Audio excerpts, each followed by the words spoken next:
अपनी प्रॉपर्टी गिरवी रखकर लोन लेने वाले लोग अब थोड़ा सतर्क हो जाए। ऐसा हम इसलिए कह रहे हैं क्योंकि अब ज्यादातर बैंकों के अधिकारी अपने बैंक के वैल्यूएशनर जमीन दलाल के साथ मिलकर प्रॉपर्टी को गिरवी रखकर लोन देने का गोरख धंधा चला रहे हैं। इनकी नजरें उन पर टिकी होती हैं जो अपनी प्रॉपर्टी के एवज में मॉर्गेज लोन लेते हैं। ये सब कुछ पूरी साजिश के तहत होता है क्योंकि आपकी जो प्रॉपर्टी ऊंचे दामों में बिक सकती है उसको ये भू माफियाओं से सेटिंग कर कौड़ियों के मोल बेचने का काम करते हैं और इस बात की भनक प्रॉपर्टी के मालिक को भी नहीं लगती और बैक डोर से मलाई काटते हैं। सरकार की स्टैंप ड्यूटी और इनकम टैक्स की चोरी करते हैं। दोहरी मार तो तब पड़ती है जब प्रॉपर्टी कम कीमत में बेचने के बाद बचे पैसे को भी बैंक में जमा करने के लिए नोटिस बैंक वाले भेज रहे हैं। निवासी मैंने 2017 में HDB financial services private limited Raipur के द्वारा 1 करोड़ रुपए का मॉर्गेज लोन प्राप्त किया। उस समय मेरी मकान की घर की वैल्यूएशन 2.5 करोड़ रुपए थी। 2018 में मेरे व्यापार में नुकसान होने के कारण मेरा खाता एनपीए हो गया था, तो 2019 में इन्हें कोर्ट का प्रोसीजर ऑन करके 7 फरवरी 2020 को इनने कलेक्टर महोदय के आदेशानुसार मेरे मकान को ताला लगा दिया। 8 फरवरी 2020 को मैंने इन पर आवेदन दिया था कि आरबीआई की वन टाइम सेटलमेंट स्कीम के तहत एक समझौते के अंतर्गत राशि की गणना करके मुझे सूचित करे ताकि मैं पूरा पैसा एक साथ जमा करके मैं आपके कर्ज से मुक्त हो सकूं। उन्होंने मुझे इस बात का आज तक जवाब नहीं दिया है। उसके बाद अभी 1 महीना पहले 14 जनवरी 2021 को मालूम पड़ा कि उन्होंने हमारे मकान का ऑप्शन कर दिया है और मकान 1,01,92,662 रुपये में बेच दिए और 25 जनवरी 2021 को इन्होंने एचडीबी बैंक वालों ने मेरे मकान की रजिस्ट्री किसी कविता शर्मा और मिताली शर्मा के नाम से कर दी। इसकी जानकारी मुझे अभी 11 फरवरी 2021 को जो उन्होंने लेटर लिखा था हमारे हाई कोर्ट के वकील जी.के. गुप्ता को, उसके माध्यम से मुझे ज्ञात हुआ। अभी हमारे द्वारा पीआईटी जबलपुर में 4 फरवरी 2021 को केस फाइल किया गया है जिसकी सुनवाई अभी चल रही है।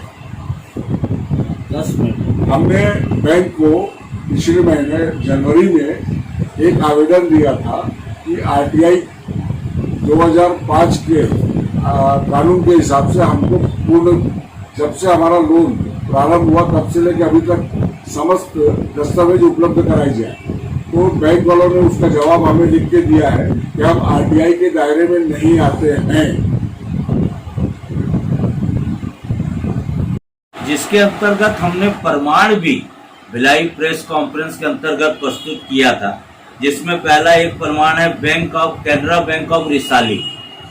कैनरा बैंक द्वारा एक प्रॉपर्टी जो कि अंडा गांव में स्थित है, उस प्रॉपर्टी का वैल्यूएशन बैंक के अधिकृत वैल्यू द्वारा 50 लाख रुपए किया और उसी प्रॉपर्टी को बैंक द्वारा आज 3 साल बाद बेचने के लिए मात्र 15,70,000 रुपए का ऑप्शन निकाला है। इसी के तहत बैंक ऑफ बड़ौदा सुपेला, जिसका आरओसीबी शाखा सेक्टर 10 में स्थित है, आज शांति नगर में एक ऐसा मकान जो कि 4 फ्लैट है, 2 BHK के 4 फ्लैट, जिसमें थोड़ा सा फिनिशिंग वर्क बचा हुआ है, जिसकी मार्केट वैल्यू दूसरे बैंक के अधिकृत वैल्यू द्वारा लगभग 1 करोड़ रुपए आज की स्थिति में किया गया है और जिसके अंतर्गत टाटा फाइनेंस कंपनी ने उस मकान के आधी प्रॉपर्टी को बेचने के लिए मात्र 38 लाख रुपए आधी प्रॉपर्टी का वैल्यूएशन किया। मतलब पूरी प्रॉपर्टी का हो गया कम से कम 76 से 80 लाख रुपए और उस प्रॉपर्टी को बैंक 36-37 लाख में भू माफिया और दलालों के साथ संपर्क करके बेच रही है और उन्होंने एक बार उसको बेच भी दिया था, लेकिन माननीय डीआरटीए ने उस पर स्टे लगाया, लेकिन उन्होंने उसका सेल कैंसिल नहीं किया 9 महीने तक और उसका 9,14,000 रुपए जमा करवाया, जिसके तथ्य का प्रमाण भी हम लोगों ने प्रेस मीडिया के सामने प्रस्तुत कर दिया और पुनः उसको बेचना चाह रही है। 1 करोड़ की संपत्ति 34 लाख में। और 50 लाख की संपत्ति 15 लाख ऐसी एचडीबी बैंक में है, जिसमें हमारे मित्र हैं विनय बापना जो पीड़ित हैं, उनकी प्रॉपर्टी जिसका वैल्यूएशन किया हुआ है 2.5 करोड़ रुपए, उस प्रॉपर्टी को मात्र 1 करोड़ में बगैर सूचना, जैसा हितग्राही ने कहा, बगैर सूचने को उस प्रॉपर्टी को बेच दिया गया और 3 दिन में मकान खाली करने का उसको आदेश दे दिया। जब उसकी रजिस्ट्री की गई, उस रजिस्ट्री में इतनी कमियां हैं कि वो निर्माण 15,000 स्क्वायर फीट का, लेकिन रजिस्ट्री 6,000 स्क्वायर फीट की हो रही है। यही बात मैंने तथ्यों के साथ रखा था कि सरकार की स्टाम्प ड्यूटी और इनकम टैक्स की चोरी हो रही है, जो इस केस से प्रमाणित होता है। और ऐसे कई केस हैं, लोग सामने इसलिए नहीं आते क्योंकि उसमें महिला लोग गारंटर रहती हैं और बैंक उनको इतना दबाव बना देता है कि हम FIR कर देंगे, ये कर देंगे, वो कर देंगे, अपनी सामाजिक छवि को बचाने के लिए। क्योंकि हर व्यापारी के लड़का या लड़की है जिसे उसको विवाह कराना है, उस डर के मारे कि कहीं लोग ये ना समझे कि वो बेचारा डूब चुका है, और उस डर से आगे नहीं आता। लोगों को 13(2) और 13(4) की जानकारी नहीं है, जिस ब्रह्मास्त्र का गलत उपयोग बैंक द्वारा किया जा रहा है। और आज 21 साल होने के बाद भी हमारे छत्तीसगढ़ में DRTA कोर्ट का निर्माण नहीं हुआ कि हमें जो भी केस लगाना है उसके लिए जबलपुर जाना पड़ेगा। 99.9% लोगों को ये मालूम नहीं है कि DRTA कब जाना है, यहाँ उनका सुनवाई नहीं है। तो आखिर इस बेंच का निर्माण क्यों नहीं छत्तीसगढ़ में किया जाता? जैसे मैंने आपको बैंक ऑफ बड़ौदा का बताया, उसमें ये साफ वैल्यूएशन है, सौदा हो चुका है 70 से 76 लाख रुपए का, 1 करोड़ का, और जिसमें बैंक द्वारा 30 लाख रुपए का चेक भी जारी कर दिया, लेकिन बैंक वाले समझौता नहीं होने देते।